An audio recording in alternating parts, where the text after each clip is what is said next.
Alors bonjour tout le monde, mon nom est Marc Lahaye.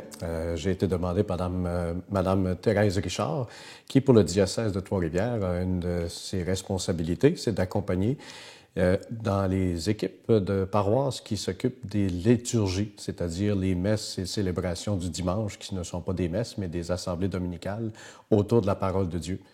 Et dans ce défi-là, chaque année revient les temps forts de l'année, Noël, Pâques, et surtout les périodes qui les précèdent et qui les suivent. Alors, l'entretien d'aujourd'hui, c'est pour le carême, qui est 40 jours. Le mot carême veut dire justement 40, qui est préparé pour la fête de Pâques, qui est le 9 avril cette année. Et mais en même temps, on peut parler aussi des 50 jours qui vont suivre par après, puisque Pâques, c'est pas une journée dans la tradition de l'Église. La Pâques est la fête la plus importante, encore plus que Noël, et Pâques dure 50 jours. Et le mot 50 veut dire Pentecôte. Alors, c'est l'autre célébration très forte qui est un peu le pendant de la résurrection. Résurrection qui veut dire en français courant se remettre debout. Alors, même si on parle de résurrection des morts, on peut être mort bien des fois avant de mourir dans notre vie. Et la résurrection de façon spirituelle et surtout le baptême qui nous a fait plonger dans la mort de Jésus, bien, nous a fait naître de nouveau. Alors déjà, on est dans l'esprit de Pâques. Donc les 50 jours vont à la Pentecôte, qui veut dire 50, et le don de l'Esprit Saint. Ça vous met en contexte et chaque année, il y a un thème. Mais en même temps, je veux vous dire que dans ce qui m'a été donné de préparation pour ce petit 15 minutes, ça va être une vidéo de 15 minutes, mais c'est aussi pas simplement pour les gens qui sont réunis pour réfléchir sur la thématique du carême, mais pour toute personne qui se retrouverait au passage sur Internet ou ailleurs sur les réseaux sociaux, de voir ce vidéo-là et qui sont intéressés à faire des liens avec leur vie et ce que veut dire un peu tout ce langage religieux de Pâques, de carême, de passage dans le désert. Alors, ça vous donne un peu le profil que je vais dépasser un peu ce qui est une préparation pour ceux qui sont un contexte de dimanche avec une cérémonie de 45-50 minutes et dans laquelle souvent on cherche à trouver quels sont les gestes qu'on va poser, quel est le décor qu'on va mettre. Il y a un outil qu'on appelle une revue qui donne un peu une aide à ces équipes-là. Ça s'appelle Vie liturgique. Je l'ai consulté, j'ai repassé une bonne partie des textes et on publie cette année une suggestion, pas simplement de thématique, mais de gestes. La thématique, elle est celle de faire un lien avec ce que le pape François a proposé à l'Église universelle, un synode, qui veut dire un peu un lac à l'épaule, un congrès, mais sur le thème de la synodalité et qui, pour ceux qui n'ont pas eu la chance de parcourir ce thème-là, ça veut dire marcher ensemble. Et comme un lac à l'épaule, l'objectif, c'est en se mettant ensemble, puis en libérant la parole, puis à partir de nos perceptions, d'en arriver à quelque chose de commun. Mais dans l'esprit d'Église, c'est surtout à l'écoute de l'Esprit de Dieu qui, lui, peut nous conduire en quelque part. Donc, le thème du carême cette année, c'est de faire l'expérience de marcher ensemble vers Pâques. Donc, marcher ensemble qui veut dire synode, mais d'orienter que, justement, ce qui a toujours été fait comme thématique de préparation à Pâques, avec des textes bibliques choisis pour approfondir le sens de Jésus à 33 ans, le Fils de Dieu, venu faire connaître son Père, mais qui finit mal, qui finit crucifié sur la croix, et que 3 jours plus tard, tous ceux qui sont découragés, qui avaient laissé leur emploi pour le suivre parce qu'ils s'attendaient à une indépendance de leur peuple, de leur pays, bien, tout d'un coup, ils renaissent d'une force incroyable que ce qui avait annoncé la résurrection bien, change leur vie. Donc, les 40 jours qui précèdent sont un peu comme un entraînement.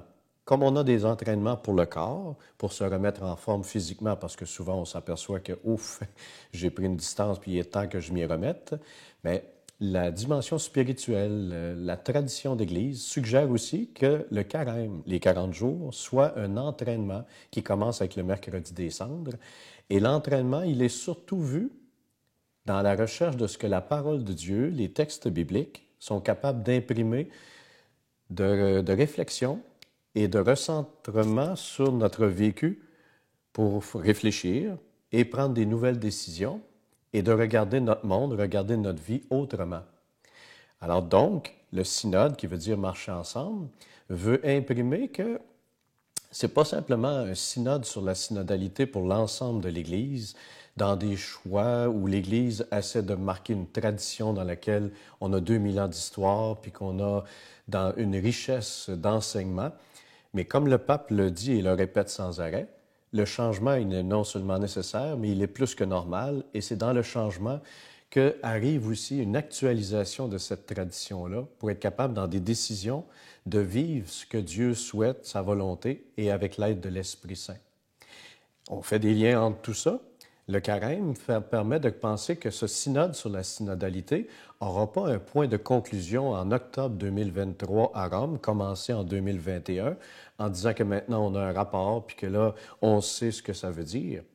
Le pape François insiste que dans cette démarche-là, qui prépare un rassemblement international en octobre possible et nécessaire, mais que tout en étant impliqués, parce que depuis le début, c'est les diocèses du monde entier qui ont été interpellés à réfléchir, à repasser leur expérience d'Église, à s'écouter, à parler des difficultés vécues, et que dans ce dialogue-là, non seulement on parle de synodalité, de marcher ensemble, mais qu'on comprend que c'est la nature même de l'Église, Église qui veut dire assemblée, c'est pas d'abord l'institution, l'organisation, mais c'est un peuple, c'est des gens, c'est des réseaux de personnes qui, dans leur vie, essaient de marquer des choix, mais à partir d'une spiritualité, d'un regard de l'âme sur le monde.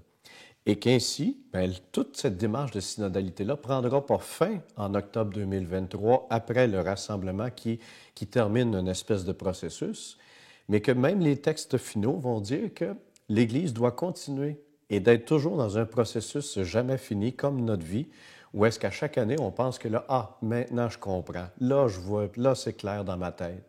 Et tout d'un coup, on retourne dans des situations compliquées, tout devient un peu plus sombre, on est un peu plus embrouillé dans notre vie et on est obligé de recommencer la démarche.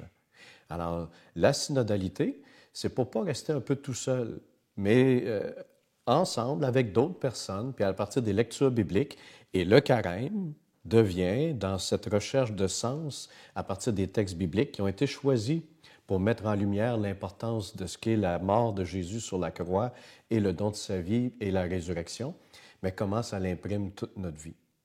Donc, vous allez comprendre que dans mon intervention, je ne veux pas simplement donner des trucs de qu'est-ce qui peut être fait les 5 dimanches du temps des 40 jours, mais de donner un esprit dans lequel on peut le faire.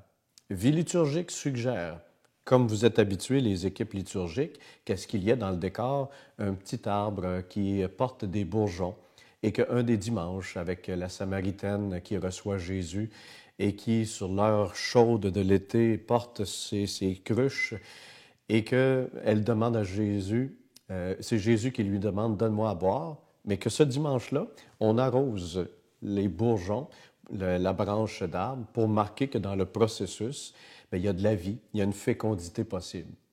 L'idée est intéressante, mais moi, je vous amène personnellement dans la démarche qu'on m'a demandé, que même s'il y a des suggestions que vous pouvez appliquer, mais qu'on aille un petit peu plus ailleurs, que, étant donné que le processus de synodalité, de marcher ensemble, c'est un regard de pertinence de la spiritualité, du christianisme. Le christianisme, ça veut dire Jésus, Christ, c'est son deuxième nom, celui qui est choisi pour nous révéler Dieu qui est amour. Et l'amour, c'est ce qui nous sauve. Donc, au-delà de gestes précis de rajouter de l'eau un certain dimanche en regard de la Samaritaine, de revaloriser dans cet esprit du synode que ce qui nous aide pour orienter nos vies, c'est l'Esprit Saint. Et comment l'Esprit parle? Mais c'est en écoutant d'abord la parole de Dieu. Et à l'intérieur de cette Église qui prend, parce que nos célébrations du dimanche, c'est simplement 45, 50 minutes, 1 heure, mais la vie d'Église, elle est dans toutes nos vies de chaque jour, à notre travail, dans toutes nos réalités de famille, dans nos rassemblements de fêtes. Mais c'est d'abord et avant tout dans ces milieux-là que les moments de liturgie sont en convenance de ce que la synodalité nous aide dans toutes nos décisions puis nos discernements, et que de cette manière-là, c'est pas tant le petit arbre avec l'eau, mais c'est la parole de Dieu, le livre qui devient le symbole de comment, à l'écoute de Dieu, puis à l'écoute de ce que une lecture différente selon là où on est rendu comme Église, comme individu, mais ça nous amène à percevoir les choses autrement, puis à évoluer comme personne, en arriver à des conversions. C'est souvent le mot qui revient souvent. Quand au lieu de dire « on fait des plans, je sais où est-ce que je m'en vais, je suis organisé », mais de se laisser dérouter un petit peu par des moments de silence, puis le silence, je vais y revenir tantôt, et qu'ainsi, non seulement ceux qui vont à l'Église, mais même des gens qui vont quasiment jamais à l'Église, tôt ou tard, en prenant une marche, c'est synodal, avec d'autres personnes, Dieu, l'Esprit Saint est présent. Et que ce qu'on peut ajouter davantage, c'est la question d'écoute. L'écoute qui fait un changement de perception du rôle de la religion dans la société. Et là-dessus aussi, je veux vous amener ailleurs. On a souvent, pour les gens qui sont davantage impliqués, qui sont très impliqués en Église, on a souvent le désir dans cet esprit de mission qu'il faut parler de Jésus, il faut parler de religion, il faut que des gens qui ont moins accès à ça ou qui n'ont pas eu la chance de découvrir Jésus-Christ, bien, qu'on est investi d'une mission dans nos rencontres de semaine, de parler, et que c'est nécessaire.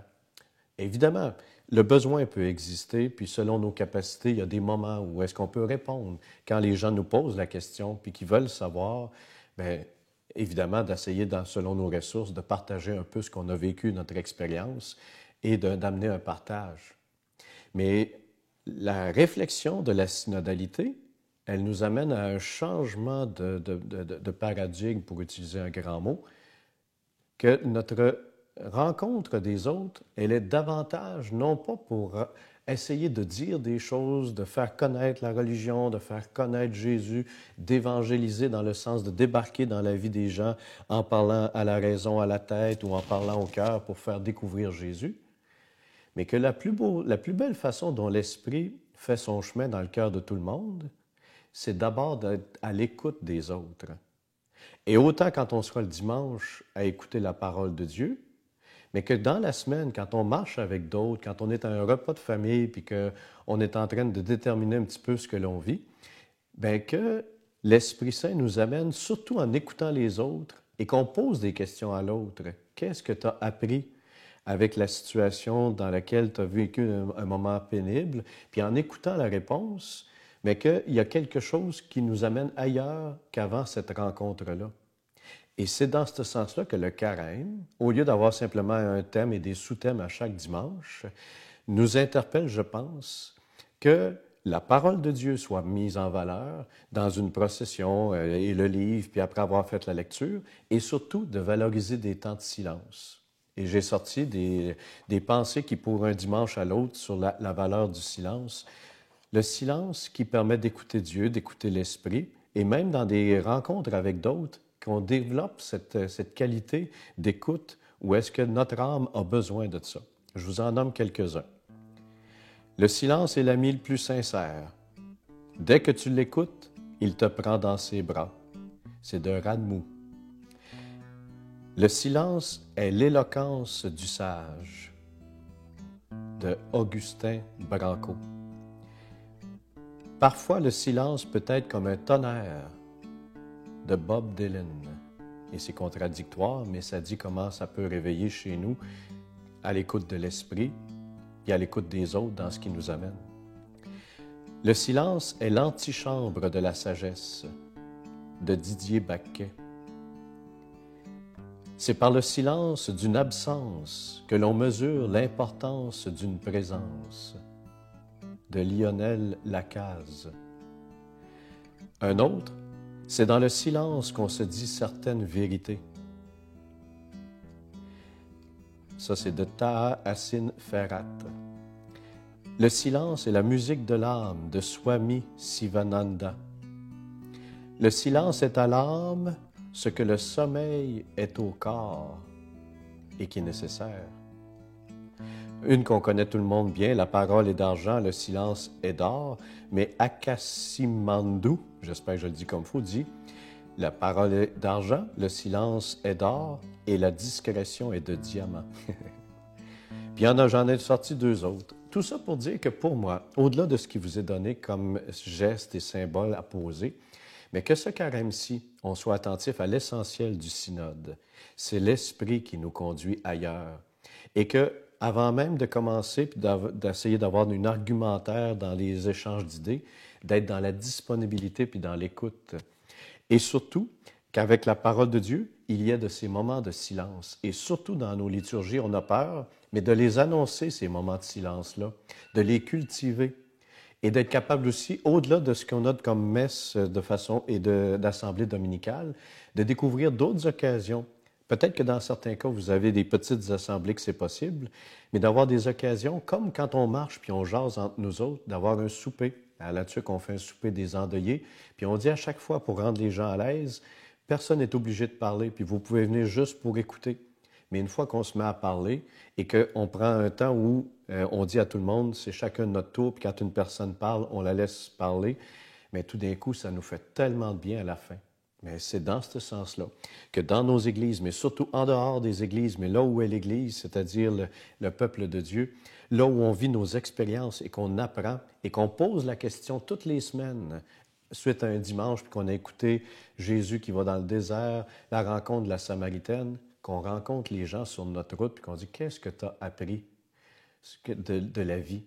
Et qu'en écoutant très bien, bien, l'Esprit Saint va nous amener ailleurs et que c'est peut-être là que Dieu nous attend pour nous-mêmes vivre des belles Pâques, passer de mort à résurrection, reprendre un goût de la vie et que notre âme soit comme notre corps en pleine forme physique.